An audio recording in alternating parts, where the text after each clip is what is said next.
نحمده ونصلي على رسوله الكريم اما بعد فاعوذ بالله من الشيطان الرجيم بسم الله الرحمن الرحيم رب اشرح لي صدري ويسر لي امري واحلل عقدة من لساني يفقهوا قولي وجاءت سكرة الموت بالحق ذلك ما كنت منه تحيد.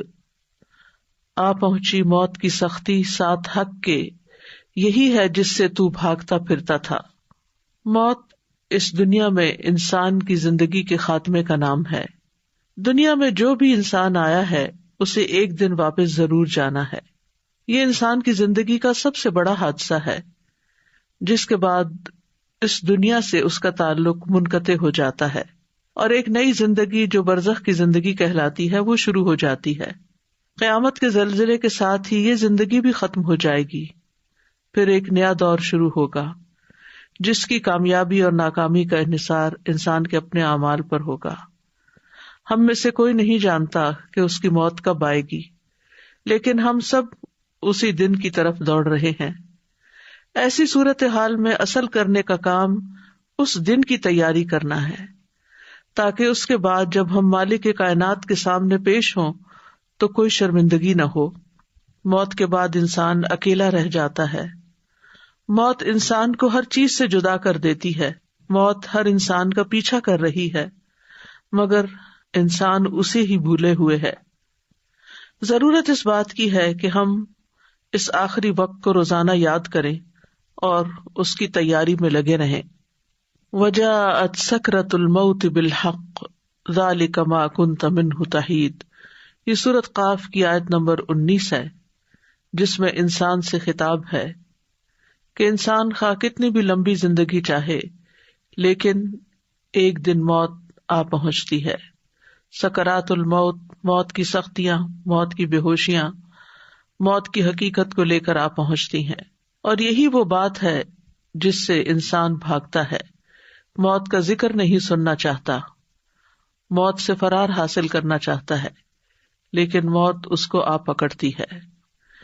یہاں بنیادی طور پر جان کنی کے وقت انسان کی کیا حالت ہوگی اس کو بھی بیان کیا گیا ہے. وجاءت سکرۃ الموت بالحق، یعنی ہر انسان کے لیے موت کی سختی اور شدت اور اس کا چمٹنا اور اس کی تکلیف، یہ سب کچھ حق کے ساتھ مل کر آ چکا ہے، اور اس میں کوئی شک نہیں اور اس کے ساتھ کوئی جھوٹ نہیں ہے. سکرہ کیا چیز ہے؟ یہ وہ سختی ہے جو عقل کو ختم کر دیتی ہے. سکر کے بارے میں راغب الاصفہانی کہتے ہیں، یہ ایسی حالت ہوتی ہے جو انسان اور اس کی عقل کے درمیان حائل ہو جاتی ہے، یعنی انسان کی عقل ماری جاتی ہے. اور اکثر یہ چیز نشہ پیدا کرنے والے مشروب میں استعمال کی جاتی، یعنی انسان ہوش میں نہیں رہتا، جیسے کوئی ڈرنک ہو گیا ہو. سکر کو غصے کے معنی میں بھی استعمال کیا جاتا ہے. بس کہا جاتا ہے کہ غصے، عشق، تکلیف اور اونگ نے نشے میں ڈال دیا، یعنی انسان کی مت ماری گئی.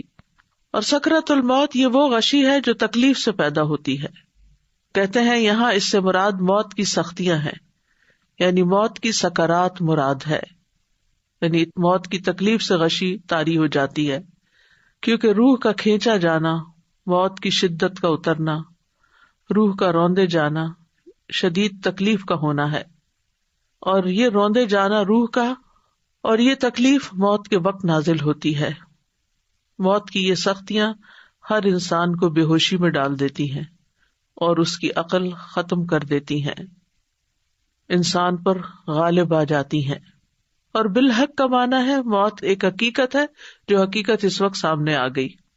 ایک اور قول ہے کہ آخرت کا معاملہ برحق ہے، یہاں تک کہ وہ انسان کے لیے موت کے وقت واضح ہو جاتا ہے، اس کو اپنی آنکھوں سے دیکھ لیتا ہے.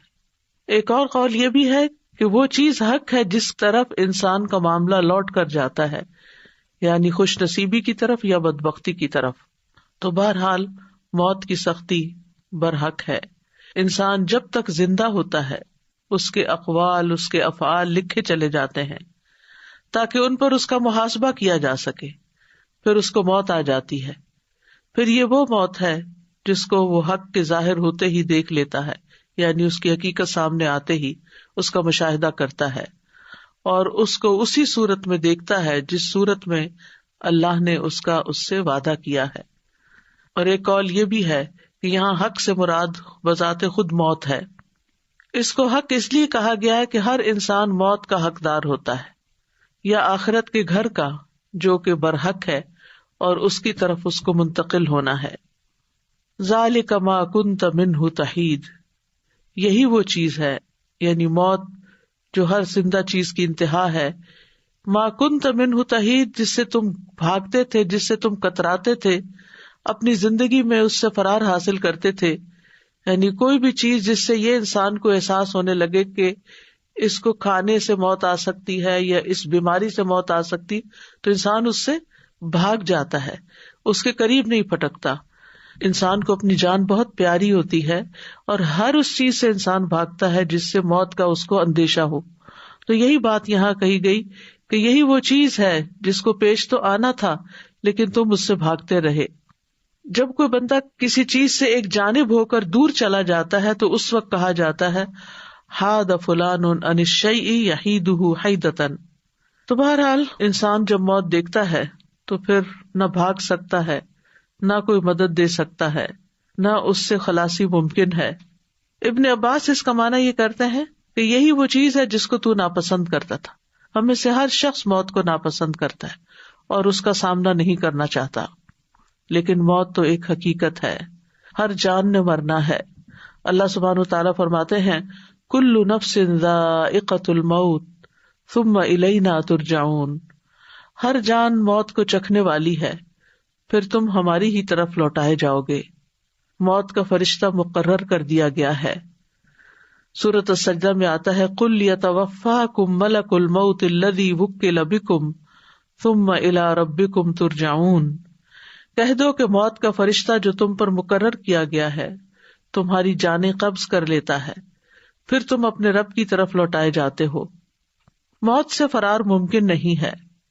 سورۃ الجمعہ میں آتا ہے قل ان الموت الذی تفرون منہ فانہ ملاقیکم ثم تردون الی عالم الغیب والشہادۃ فینبئکم بما کنتم تعملون. کہہ دو بلا شبہ وہ موت جس سے تم بھاگتے ہو یقیناً وہ تم سے ملنے والی ہے. یعنی انسان جتنا بھی بھاگ لے لیکن وہ تو سامنے سے آ رہی ہے.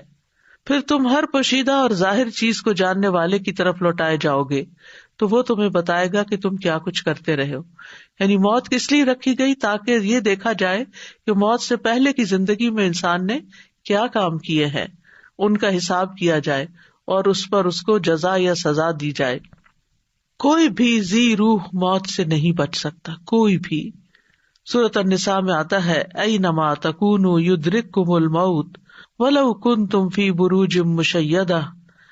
جہاں کہیں بھی تم ہو موت تمہیں آ ہی لے گی، خواہ تم مضبوط قلعوں میں محفوظ ہو جاؤ، موت وہاں بھی پہنچ جائے گی. یعنی کیسی بھی خوراک کھا لو، کیسے بھی گھر میں رہ لو، کیسے بھی علاج کروا لو، کیسی بھی سہولتیں تمہیں میسر ہوں، لیکن موت جس وقت آنی ہے وہ آ جائے گی، کوئی اس سے بچ نہیں سکتا. وَلَن يُؤَخِّرَ اللَّهُ نَفْسًا إِذَا جَاءَ أَجَلُهَا وَاللَّهُ خَبِيرٌ بِمَا تَعْمَلُونَ. اور اللہ کسی جان کو ہرگز مہلت نہیں دے گا جب اس کا وقت آ گیا، اور اللہ اس سے پوری طرح باخبر ہے جو تم کر رہے ہو. یعنی تمہارے روزمرہ کے اعمال بھی اللہ تعالیٰ کے سامنے ہیں. انس رضی اللہ عنہ سے روایت ہے، وہ کہتے ہیں کہ فاطمہ رضی اللہ تعالی عنہا نے کہا جب رسول اللہ صلی اللہ علیہ وسلم نے موت کی شدت محسوس کی، جو بھی محسوس کی، تو فاطمہ رضی اللہ عنہا کہنے لگی ہائے تکلیف، یعنی ہائے میرے باپ کو تکلیف ہو رہی ہے. رسول اللہ صلی اللہ علیہ وسلم نے فرمایا اے میری بیٹی، تمہارے باپ پر وہ وقت آ گیا ہے کہ اللہ اس سے کسی کو بھی چھوڑنے والا نہیں قیامت کے دن کی ملاقات کے لیے، کیونکہ اللہ سے ملاقات اس کے بعد ہی ہو سکتی ہے. انبیاء سارے کے سارے دنیا سے چلے گئے. رسول اللہ صلی اللہ علیہ وسلم نے فرمایا جبریل میرے پاس آئے اور کہا اے محمد صلی اللہ علیہ وسلم، جیسے چاہو زندگی گزارو، بالآخر تو مرنا ہے. جس کو چاہو اپنا محبوب بنا لو، یقیناً تجھے بالآخر اس سے جدا تو ہونا ہے. یعنی ایک نہ ایک دن وہ ساری چیزیں جن کو ہم بہت عزیز رکھتے ہیں، جو ہماری بہت پسندیدہ ہیں، چاہے انسان ہے یا غیر انسان، وہ سب کو چھوڑنا تو ہے ہی۔ موت انسان کو گھیرے ہوئے ہے۔ عبداللہ رضی اللہ عنہ کہتے ہیں کہ نبی صلی اللہ علیہ وسلم نے ایک اسکوئر بنایا، 4 کونوں والا خط کھینچا، پھر اس کے درمیان یعنی سینٹر میں ہاف کر کے ایک خط کھینچا جو اس اسکوئر سے باہر نکل رہا تھا۔ اس کے بعد درمیان والے خط کے اس حصے میں جو چوکٹے کے درمیان میں تھا چھوٹے چھوٹے بہت سے خطوط کھینچے، اندر اس کے لکیریں لگائیں، اور پھر فرمایا یہ انسان ہے اور یہ اس کی موت ہے جو اسے گھیرے ہوئے ہے، اور یہ جو بیچ کا خط باہر نکلا ہوا یہ اس کی امید ہے، یعنی اسکوئر سے باہر جو نکلا ہوا ہے، اور یہ جو چھوٹے چھوٹے خط اس کے اوپر ہیں، اس لکیر کے اوپر، یہ اس کی دنیاوی مشکلات ہے۔ یعنی اسکوئر ہے، درمیان میں ایک لکیر ہے جو اسکوئر سے باہر نکل رہی ہے، اس لکیر کے اوپر چھوٹے چھوٹے اپوزٹ سائڈ پر لکیریں لگی ہوئی ہیں، اور یہ اس کی مشکلات ہے۔ یعنی انسان یوں جا رہا ہے، پھر ایک رکاوٹ آتی، پھر اس کو پار کرتا، پھر اگلی آ جاتی، پھر اگلی، پھر اگلی، پھر اگلی، موت تک یہی ہوتا ہے، لیکن پھر بھی وہ امید نہیں ہارتا، وہ چاہتا ہے کہ لمبی عمر جیے، اور اس چوکٹے سے باہر بھی اس کی امیدیں جا رہی ہیں۔ بس جب انسان ایک مشکل سے بچ کر نکلتا ہے تو دوسری میں پھنس جاتا ہے، اور دوسرے سے نکلتا ہے تو تیسری میں پھنس جاتا ہے۔ مطرف بن عبداللہ الشخیر اپنے والد سے روایت کرتے ہیں کہ نبی صلی اللہ علیہ وسلم نے فرمایا، ابن آدم کی شکل و صورت یوں دکھائی گئی ہے کہ اس کے آس پاس 99 موتیں ہیں، 99 حادثات اور مصیبتیں اس کے آس پاس ہیں، اللہ اس کو بچائے رکھتا ہے، اور جب موت کا وقت آتا ہے تو وہ ختم ہو جاتے ہیں۔ اگر وہ موتیں اس سے خطا کر بھی جائیں تو وہ انتہائی درجے کے بڑھاپے کا شکار ہوتا ہے، حتیٰ کہ مر جاتا ہے۔ موت کا وقت اور جگہ بھی مقرر ہے۔ وَمَا كَانَ لِنَفْسٍ أَن تَمُوتَ إِلَّا بِإِذْنِ اللَّهِ كِتَابًا مُؤَجَّلًا، اور کسی جان کے لیے ممکن نہیں کہ اللہ کے حکم کے بغیر مر جائے، لکھے ہوئے کے مطابق جس کا وقت مقرر ہے۔ سورۃ النحل میں آتا ہے فَإِذَا جَاءَ أَجَلُهُمْ لَا يَسْتَأْخِرُونَ سَاعَةً وَلَا يَسْتَقْدِمُونَ، پھر جب اس کا وقت آ جائے گا تو ایک گھڑی نہ پیچھے رہ سکتے ہیں نہ آگے بڑھ سکتے، این جس وقت دم نکلنا ہے اسی وقت نکلے گا۔ مطر بن اکامس کہتے ہیں کہ رسول اللہ صلی اللہ علیہ وسلم نے فرمایا، جب کسی خاص جگہ میں کسی کو موت دینے کا فیصلہ کر دیا جاتا ہے تو وہ جگہ اس کے لیے محبوب بنا دی جاتی ہے، اور وہاں اس کی کوئی ضرورت پیدا کر دی جاتی ہے، اور پھر انسان کیا کرتا ہے، ہم دیکھتے ہیں، ہمارا مشاہدہ ہے کہ انسان اس جگہ پہنچ جاتا ہے، یا کوئی ایکسیڈنٹ ہو جاتا ہے، یا پھر ویسے بیماری کوئی آ جاتی ہے اور پھر وہ موت آ جاتی ہے۔ وہ تو ایک بہانہ ہوتا ہے، لیکن یہ کہ جو تکلیف آنی ہے انسان کو پتہ بھی نہیں چلتا، اور انسان سے وہی غلطی ہوتی ہے جس سے وہ عرصہ دراز سے بچ رہا ہوتا ہے۔ کتنی بیماریاں اچانک حملہ کرتی ہیں، پھر انسان کہتا ہے یہ فلاں چیز کھا لی، فلاں کام کر لیا، فلاں وجہ بن گئی، لیکن یہ سب بہانے ہیں۔ اصل تو یہ ہے کہ موت کا وقت اور جگہ مقرر ہے۔ موت سب سے خوفناک مصیبت ہے۔ شداد بن اوس کہتے ہیں کہ مومن کے لیے موت دنیا اور آخرت کی سب سے زیادہ خوفناک اور ہولناک مصیبت ہے، اور یہ ہانڈیوں کے جوش کھانے سے زیادہ شدید ہے۔ اگر کسی میت کو قبر سے زندہ کر دیا جائے اور وہ قبر سے اٹھ کھڑا ہو اور وہ دنیا والوں کو موت کی حقیقت بتائے تو وہ زندگی سے فائدہ نہ اٹھا سکے، نہ نیند کی لذت حاصل کر سکے۔ یعنی اگر مرنے والا یہ بتائے کہ کیسی کیسی تکلیف ہوتی ہے تو دنیا کی جتنی بھی انجوائمنٹس ہیں جینے والوں کی سب ختم ہو جائیں۔ موت کے وقت 3 مصیبتیں ہوتی ہیں۔ نمبر 1، روح کھینچنے کی سختی، کہ جسم کے روئیں سے روح نکلتی ہے۔ نمبر 2، موت کے فرشتے کی صورت کو دیکھنا اور وہ خوف جو اس فرشتے کو دیکھ کر پیدا ہوتا ہے، یعنی جب فرشتہ سامنے آ جاتا ہے جان نکالنے کے لیے تو اسے دیکھ کے انسان ڈر جاتا ہے۔ نمبر 3، ان 2 فرشتوں کو دیکھنا جو حفاظت پر مامور ہیں، وہ بھی اس وقت نظر آتے ہیں۔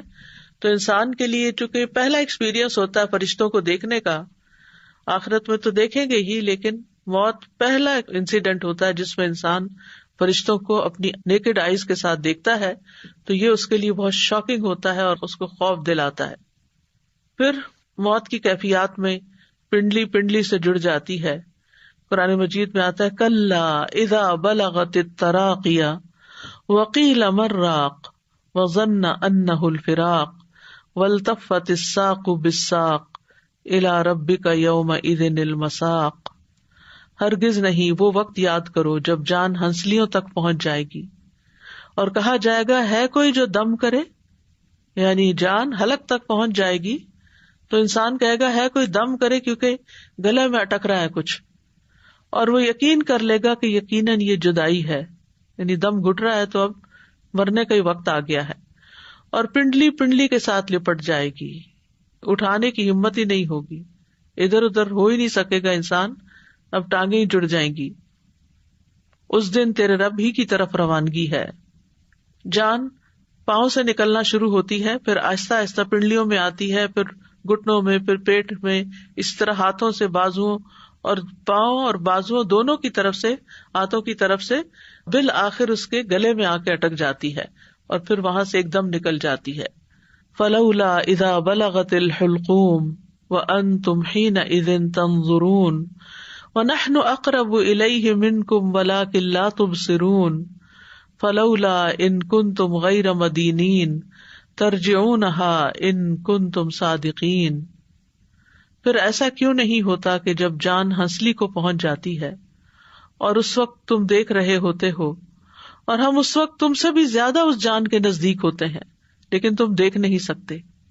پھر اگر تم کسی کے محکوم نہیں، یعنی کسی کا تم پہ حکم نہیں چلتا، تم اپنی مرضی کے خود ہی مالک ہو، اگر تم اپنی بات میں سچے ہو تو اس جان کو لوٹا کیوں نہیں لیتے؟ یعنی اگر تمہاری قابلیت اتنی زیادہ ہے اور اپنے آپ کو بڑی چیز سمجھتے ہو تو پھر اپنی روح کو واپس لے آؤ، دوبارہ زندہ ہو جاؤ، لیکن یہ تمہارے بس کی بات نہیں۔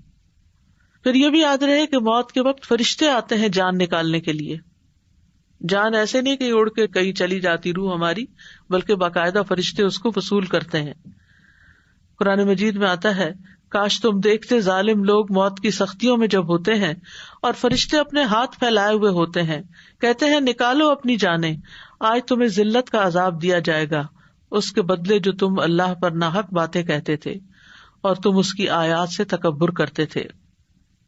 پھر اسی طرح یہ ہے کہ کسی کی بھی موت کی خبر سنتے ہیں تو انسان گھبرا اٹھتا ہے، اس کا دل چھوٹا ہوتا ہے، لیکن انسان اس سے بچ نہیں سکتا۔ موت کا وقت ایک تکلیف کا وقت ہے۔ شداد بن اوس کہتے ہیں کہ موت دنیا اور آخرت میں مومنوں پر بہت ہولناک مصیبت ہے۔ موت آریوں کے چیرنے سے بھی زیادہ سخت ہے، کہ جیسے کسی کا جسم کاٹا جا رہا ہو، کینچیوں کے کاٹنے سے بھی زیادہ شدید ہے، ہانڈیوں میں کسی چیز کے جوش کھانے سے بھی زیادہ سخت ہے۔ اگر کسی آدمی کو دوبارہ زندہ کیا جائے پھر وہ دنیا والوں کو موت کی تکلیف کے بارے میں بتا دے تو لوگ اپنی زندگیوں سے فائدہ نہ اٹھا سکیں اور نہ نیند کی لذت حاصل کر سکیں۔ ابن سعد نے عوانہ بن حکم سے روایت کرتے ہوئے اپنی کتاب میں بیان کیا ہے، وہ کہتے ہیں کہ عمرو بن العاص کہا کرتے تھے کہ مجھے تعجب ہے اس شخص پر جس پر موت نازل ہو جائے اور اس کی عقل بھی کام کر رہی ہو تو وہ اس کو بیان کیوں نہیں کرتا۔ پھر جب ان پر موت واقع ہوئی تو ان کے بیٹے عبداللہ نے کہا، ابا جان، آپ کہا کرتے تھے تعجب ہے اس آدمی پر جس پر موت نازل ہو اور اس کی عقل بھی کام کر رہی ہو تو وہ موت کی حقیقت کیوں نہیں بتاتا؟ بس آپ ہمارے لیے موت کی حقیقت کو بتائیے۔ انہوں نے کہا، اے بیٹے، موت اس سے بڑی ہے کہ اس کو بیان کیا جائے، لیکن میں موت کا کچھ حال بیان کرتا ہوں۔ مجھے ایسے لگ رہا ہے کہ میری گردن پر رضوہ پہاڑ رکھا ہوا ہے، مجھے ایسے لگ رہا ہے کہ میرے پیٹ پہ کانٹے ہیں، اور مجھے ایسے لگ رہا ہے گویا کہ میری روح سوئی کے سوراخ سے نکل رہی ہے، یعنی اتنی تھوڑی تھوڑی کر کے باہر نکل رہی ہے۔ بہرحال ہر انسان کو موت کی سختی لاحق ہوتی ہے، لیکن ہر انسان کی موت کی شدت اور موت کی سختی کے ہلکا ہونے میں فرق ہوتا ہے، اور اکثر ایسا ہوتا ہے کہ مومنوں پہ یہ سختیاں ہلکی ہوتی ہیں، کافروں پر شدید ہوتی ہیں۔ انبیاء کے لیے موت کی سختیوں کو بڑھا دیا جاتا ہے تاکہ ان کے لیے ان کا اجر بڑھایا جا سکے۔ پرہیزگاروں اور بدبختوں اور نیک اور برے آدمی کے درمیان موت کے وقت فرق ہوتا ہے۔ ہم کہتے کہ یہ دونوں برابر نہیں ہیں، کافر اور فاجر اور موت کی سختی بہت زیادہ جھیلتے ہیں جبکہ مومن پہ اتنی سختی نہیں ہوتی، تو روح نکلنے کے ساتھ ساتھ اس کی رگیں اور اعصاب ٹکڑے ٹکڑے ہوتے رہتے ہیں۔ تو یہ ایک چیز ہے، اور دوسری چیز یہ کہ کافر و فاجر کی موت کی سختیاں آزمائش اور ناراضگی اور شدت اور عذاب اور عبرت ہیں، اور جہاں تک مومن پرہیزگار کا تعلق ہے تو یہ اللہ کا عطیہ اور نعمت اور رحمت ہے کہ اس سختی کی وجہ سے گناہ مٹا دیے جاتے ہیں یا اس کے درجات بلند کر دیے جاتے ہیں۔ مومن کو تو ایک کانٹا بھی چبھے تو اس کے گناہ معاف ہوتے ہیں. ذکوان کہتے ہیں کہ حضرت عائشہ کہا کرتی تھی وفات کے وقت رسول اللہ صلی اللہ علیہ وسلم کے سامنے ایک بڑا پیالہ تھا یا چمڑے کی تھیلی تھی جس میں پانی تھا. آپ اپنے دونوں ہاتھ اس برتن میں ڈالتے اور پھر اپنے ہاتھوں کو اپنے چہرے پر ملتے اور فرماتے لا الہ الا اللہ، یقیناً موت میں سختی ہوتی ہے. پھر اپنا ہاتھ اٹھا کر فرمانے لگے پھر رفیق الاعلی، یہاں تک کہ آپ کی روح قبض کر لی گئی اور آپ کا ہاتھ جھک گیا. موت کی شدت کو برا نہیں سمجھنا چاہیے. نہیں، اگر آپ دیکھیں کہ کوئی مریض ہے، بہت وقت لگ گیا ہے اس کو اس اسٹرگل میں، تو اس کو برا نہ سمجھے کہ ضرور یہ کوئی برا آدمی ہوگا تو اس وجہ سے اس کے ساتھ یہ ہو رہا ہے. حضرت عائشہ کہتی ہیں کہ نبی صلی اللہ علیہ وسلم کی وفات ہوئی تو آپ میری ہنسلی اور ٹھوڑی کے درمیان سر رکھے ہوئے تھے. جب سے میں نے نبی صلی اللہ علیہ وسلم پر موت کی سختی دیکھی ہے، اس کے بعد میں موت کی سختی کو کسی کے لیے برا نہیں سمجھتی. یعنی آپ تو سب سے زیادہ نیک انسان تھے لیکن موت کی تکلیف سے گزرے، تو اگر کسی اور پر بھی یہ تکلیف آتی ہے تو اس کا یہ مطلب نہیں کہ ضرور وہ کوئی برا آدمی ہے تو اس لیے اس کو زیادہ تکلیف آ رہی ہے. اب سوال یہ پیدا ہوتا ہے کہ موت کی سختی کا سبب کیا ہے، یعنی اتنی شدید کیوں ہے. ابن حجر کہتے ہیں کہ موت کی سختی مرتبے کے کم ہونے پہ دلالت نہیں کرتی، بلکہ وہ مومن کے لیے یا تو اس کی نیکیوں میں اضافہ کرتی ہے یا اس کے گناہوں کا کفارہ ہوتی ہے، اور انسان جب اللہ کے پاس پہنچتا ہے تو بالکل صاف ستھرا ہو کر.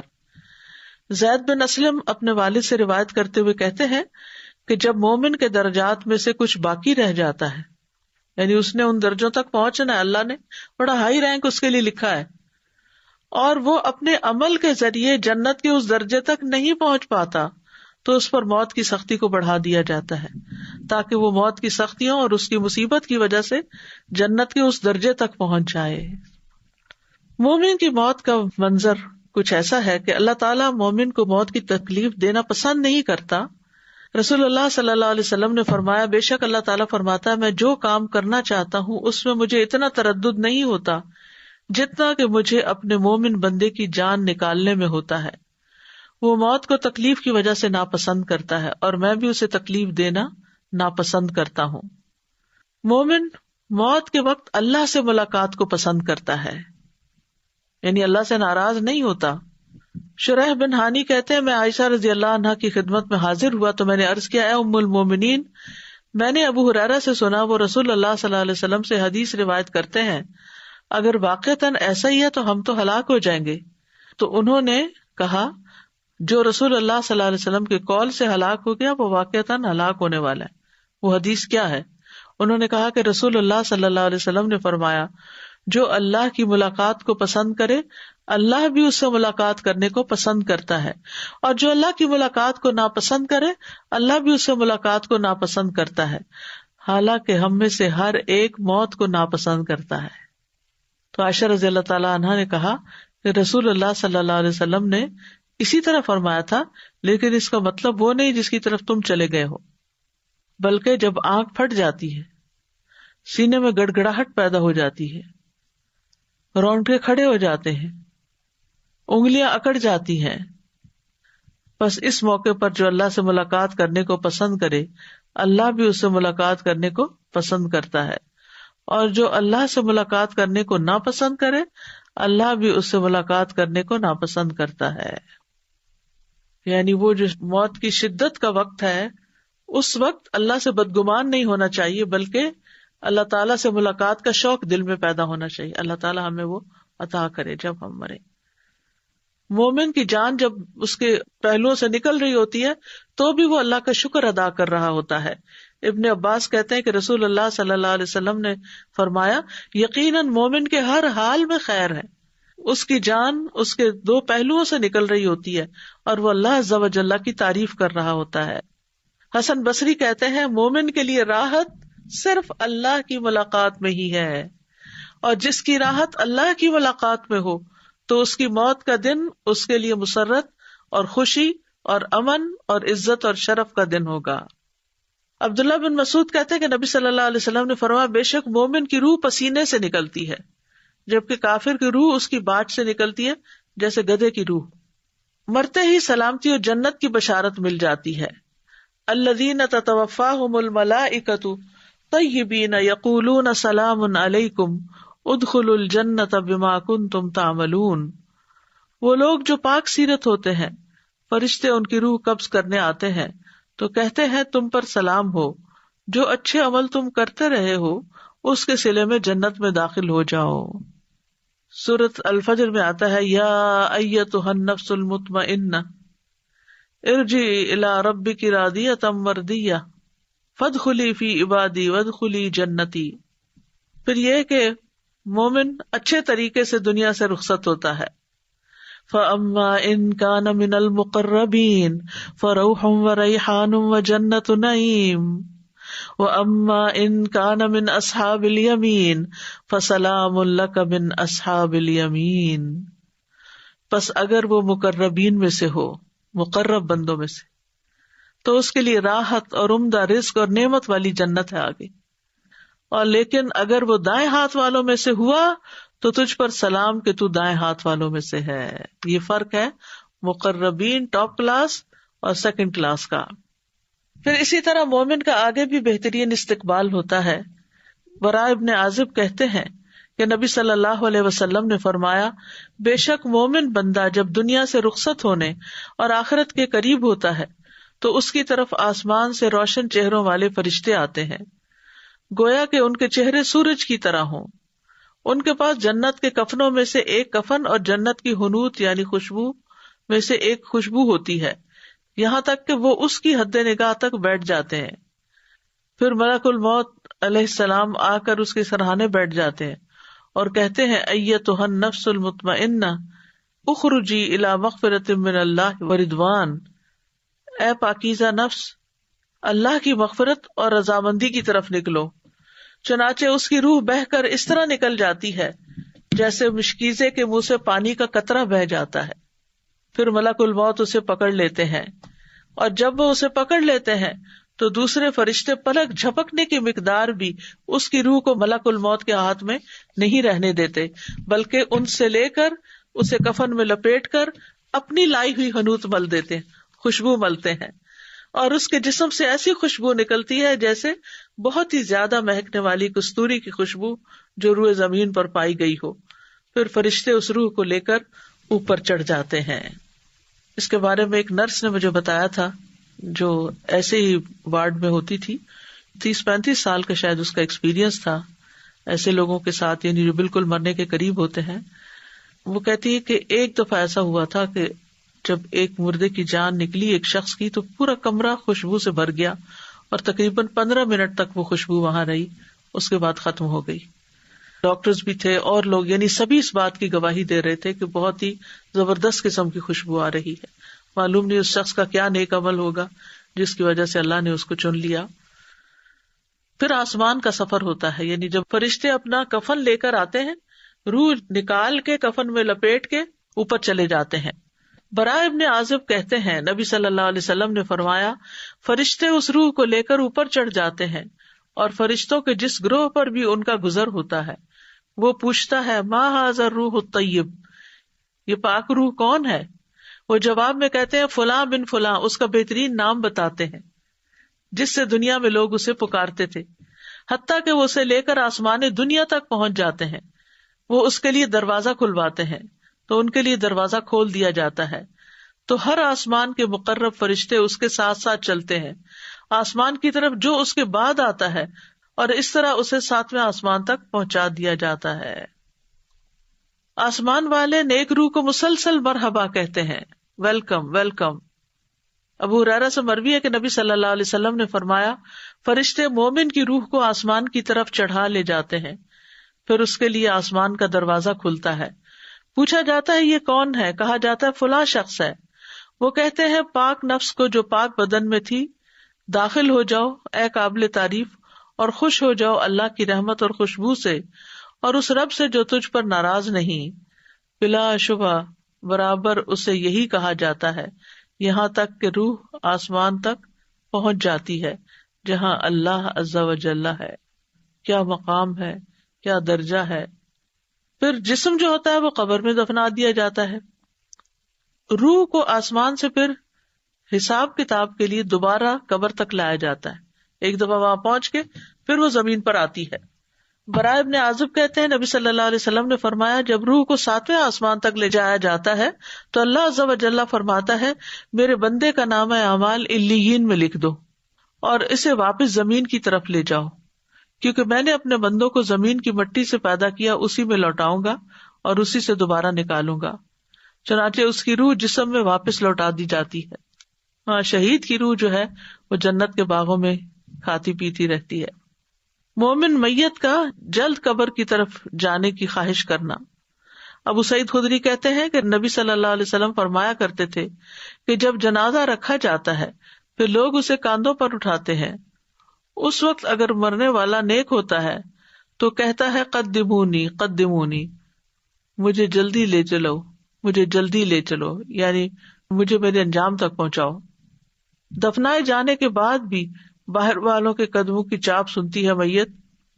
انس رضی اللہ عنہ سے روایت ہے کہ نبی صلی اللہ علیہ وسلم نے فرمایا آدمی جب قبر میں رکھا جاتا ہے اور دفن کر کے اس کے ساتھی پیٹھ موڑ کر رخصت ہوتے ہیں تو وہ ان کے جوتوں کی آواز بھی سنتا ہے، کیونکہ بائی دیٹ ٹائم روح واپس آ چکی ہوتی ہے. قبر کی زندگی، قبر آخرت کی منزلوں میں سے سب سے پہلی منزل ہے. حضرت عثمان سے روایت ہے کہ رسول اللہ صلی اللہ علیہ وسلم نے فرمایا قبر آخرت کی پہلی منزل ہے، اگر وہاں نجات مل گئی تو اس کے بعد سارے مراحل آسان ہو جائیں گی، اور اگر وہاں نجات نہ ملی تو اس کے بعد سارے مراحل دشوار ہو جائیں گے. اور رسول اللہ صلی اللہ علیہ وسلم نے فرمایا اللہ کی قسم میں نے جتنے منظر دیکھے ہیں قبر کا منظر ان میں سب سے زیادہ ہولناک ہے.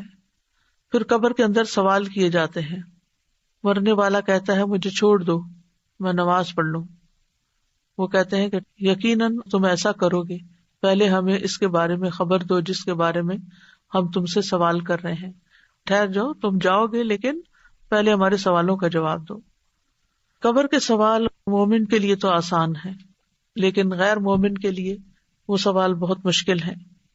آپ صلی اللہ علیہ وسلم نے فرمایا جب لوگ واپس چلے جاتے ہیں میت کو دفنا کر تو میت ان کے قدموں کی آہٹ سنتی ہے، جبکہ اس سے پوچھا جا رہا ہوتا ہے اے فلاں تیرا رب کون ہے، تیرا دین کیا ہے اور تیرا نبی کون ہے. فرمایا اس کے پاس 2 فرشتے آتے ہیں، اسے بٹھا دیتے ہیں اور کہتے ہیں من ربک، تمہارا رب کون ہے؟ وہ کہتا ربی اللہ. پھر پوچھتے ہیں ما دینک، تمہارا دین کیا ہے؟ وہ کہتا ہے دین الاسلام، میرا دین اسلام ہے.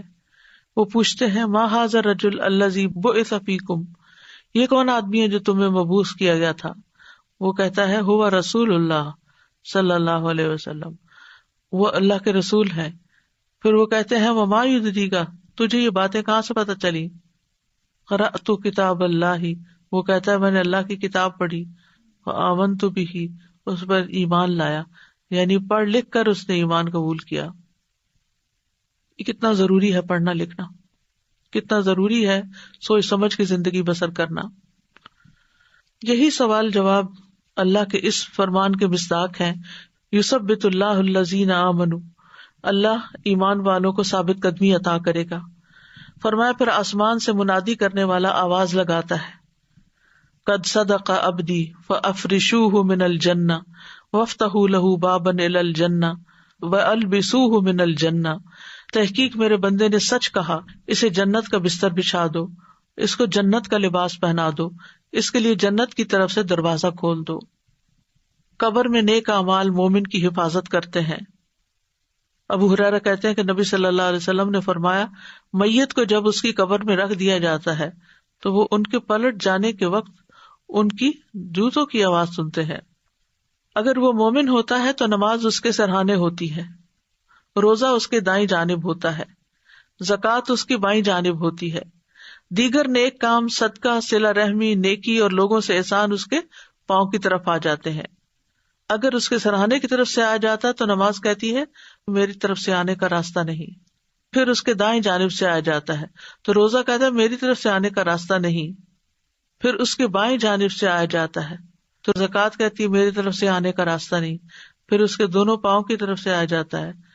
پھر نیک اعمال، صدقہ، صلہ رحمی، نیکی اور لوگوں سے اچھا سلوک کہتے ہیں کہ میری طرف سے آنے کا راستہ نہیں. یعنی وہاں سے وہ گزرنے نہیں دیتے کسی بھی عذاب یا کسی بھی بلا کو. طبرانی کی روایت میں ہے آدمی کے پاس اس کی قبر میں آیا جاتا ہے، پھر جب اس کے سرہانے کی جانب آیا جاتا ہے تو اس کو قرآن کی تلاوت دھکیل دیتی ہے.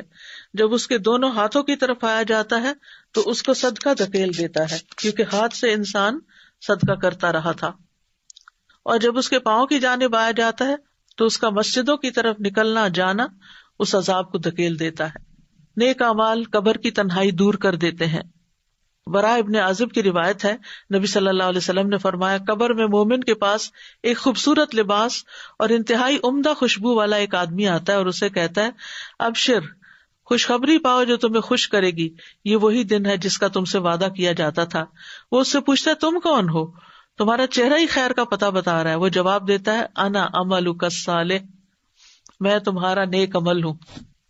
اس پر وہ کہتا ہے میرے رب قیامت ابھی قائم کر دے تاکہ میں اپنے گھر والوں اور مال میں واپس لوٹ جاؤں. تو نیک اعمال جو اخلاص کے ساتھ کیے ہوئے ہوں کتنے ضروری ہیں، وہی ساتھ جانے ہیں. باقی تو آل اولاد اور مال جو ہے وہ واپس پیچھے ہی رہ جاتا ہے. لیکن ہمارا زیادہ وقت مال اور اولاد اور ان چیزوں میں لگتا ہے، جبکہ نیک اعمال کے لیے ہم اس طرح وقت نہیں نکالتے جس طرح نکالنا چاہیے. مومن کے لیے قبر روشن اور وسیع ہو جاتی ہے، 14ویں کے چاند کی طرح کی روشنی کر دی جاتی ہے. 70 ہاتھ قبر کشادہ کر دی جاتی ہے، اس پر سبزے سے بھر دی جاتی ہے اس دن تک کے لیے جب وہ اٹھائے جائیں گے. صبح و شام جنت میں اس کا ٹھکانہ دکھایا جاتا ہے، جنت کا دروازہ کھولا جاتا ہے جس سے اس کی خوشی اور سرور میں اضافہ ہو جاتا ہے. جنت کا کھانا بھی ملتا ہے. جو نیک لوگ ہوتے ہیں یعنی جتنے زیادہ اللہ کے فرما بردار اور نیک اعمال والے، ان کی اتنا ہی اعزاز اور تکریم. وہ گھر والوں کو خبر دینے کی تمنا کرتا ہے کہ میرے پیچھے والوں کو بتا دیا جائے. مومن کو سکون کی نیند سے سلا دیا جاتا ہے، لیکن غیر مومن کی موت کا منظر بہت ہی ہولناک ہے. مرتے وقت اس کی سزائیں کیا ہوتی ہیں؟ اگر وہ جھٹلانے والے گمراہوں میں سے ہو تو کھولتا ہوا پانی اس کی مہمانی ہوگی اور وہ دوزخ میں دھکیل دیا جائے گا. یہ سورۃ الواقعہ میں آتا ہے. فرشتے جو آتے ہیں ان لوگوں کے پاس جو اپنی جانوں پر ظلم کرتے ہیں تو وہ ہتھیار ڈال دیتے ہیں، کہتے ہیں ہم تو برے کام نہیں کر رہے تھے. فرشتے کہتے ہیں کیوں نہیں، جو کچھ تم کر رہے تھے اللہ یقیناً اسے خوب جانتا ہے. اب جہنم کے دروازوں میں داخل ہو جاؤ، تم ہمیشہ یہاں رہو گے. غرض تکبر کرنے والوں کا انجام بہت برا ہے.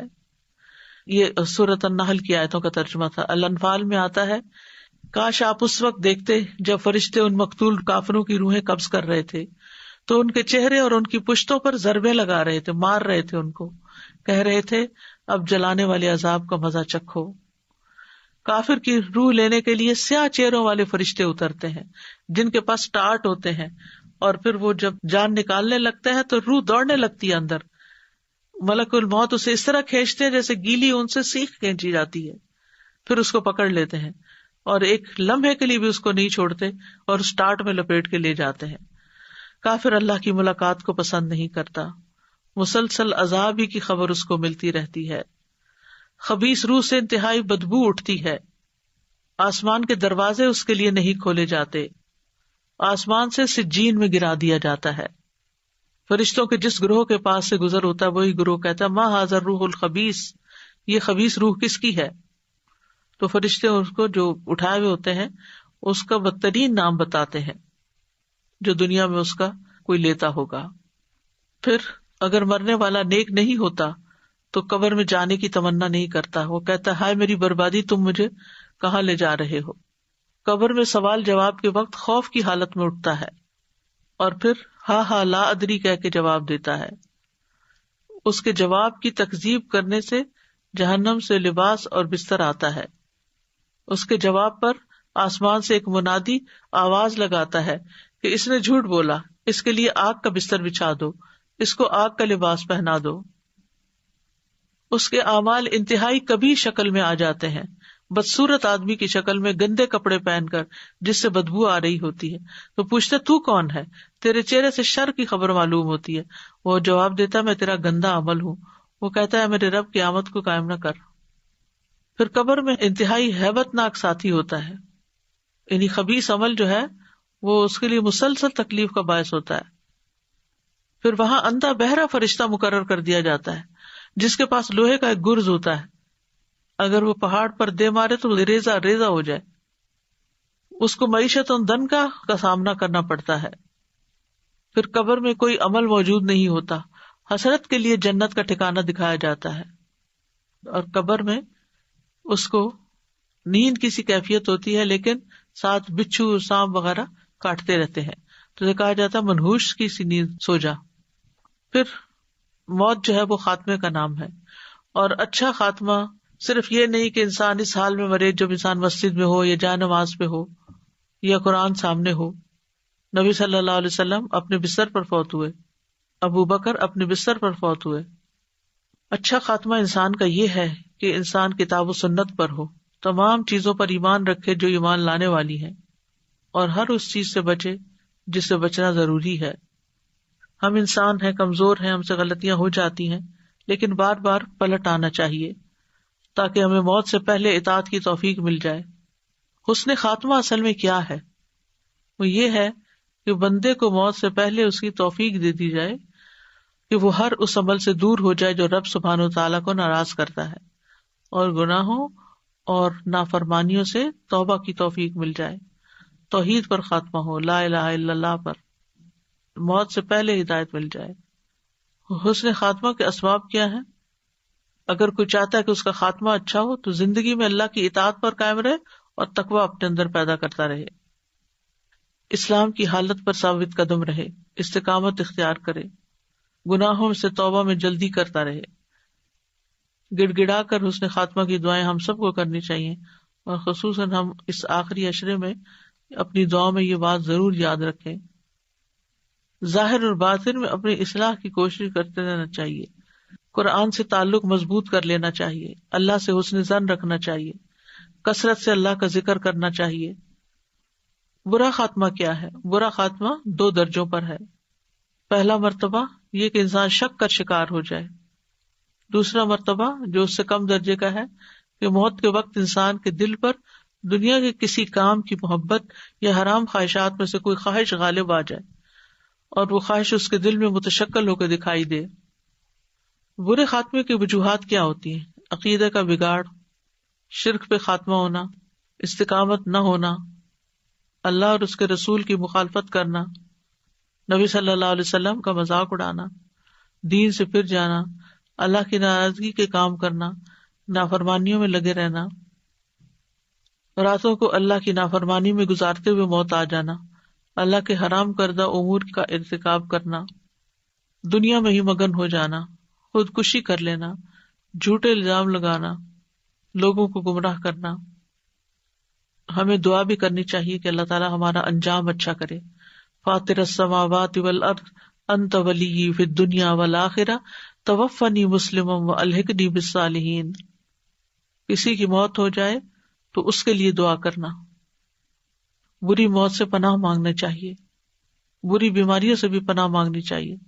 اللہ کی راہ میں شہادت کی دعا، اللہم ارزقنی شہادۃ فی سبیلک واجعل موتی فی بلد رسولک صلی اللہ علیہ وسلم. نیک لوگوں کے ساتھ ملنے کی دعا کرنی چاہیے، رفیق اعلیٰ سے ملنے کی دعا کرنی چاہیے، عذاب قبر سے پناہ مانگنا چاہیے.